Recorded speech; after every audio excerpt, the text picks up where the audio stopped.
बिस्मिल्लाहिर्रहमानिर्रहीम। अस्सलाम वालेकुम वरहमतुल्लाहि वबरकातुहू।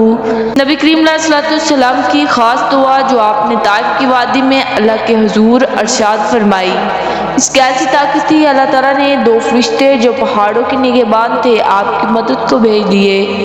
अगर कोई इंसान तकलीफ़ों में गिर जाए, उसे कोई रास्ता नजर न आए तो वो इस दुआ को पढ़े, अल्लाह ताला उसकी मदद फरमाएगा। उस दुआ की बरकत यह है कि अल्लाह के फरिश्ते मदद के लिए नाजिल होते हैं, क्योंकि ये दुआ नबी अलैहिस्सलाम की है।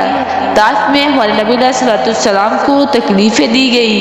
किस वजह से दी गई? दीन की वजह से।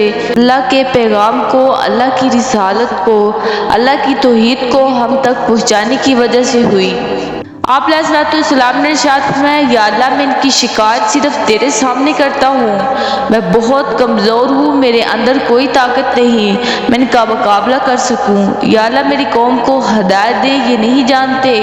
अल्लाह ने इनको हदायत दी, इनके अंदर से मोहम्मद बिन कासिम को पैदा किया जो हम सब इस्लाम में लाने का ज़रिया बना। और ये दुआ इतनी ताकतवर है, जब आप जुल्म और परेशानियों में गिर जाएं तो आप इस दुआ को 100 मरतबा पढ़ें और 11 दिन तक पढ़े और 11 दिन दुआ पढ़कर दुआ करें। इंशाअल्लाह जो भी दुआ मांगेंगे आपकी हर दुआ कबूल होगी।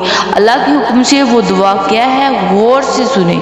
आप लोगों ने सबसे पहले 11 मरतबा दूध पाक पढ़ना है, उसके बाद इस दुआ को आपने 100 मरतबा पढ़ना है। या अरहमुर राहिमीन अंता रब्बुल मुस्तज़अफ़ीन व अंता रब्बी। या अरहमुर राहिमीन, या अरहमुर राहिमीन अंता रब्बुल मुस्तज़अफ़ीन व अंता रब्बी। आप इस दुआ को जितना ज़्यादा पढ़ेंगे इतनी जल्दी अल्लाह ताला आपका काम मुकम्मल कर देगा इंशाअल्लाह, अल्लाह ताला के हुक्म से।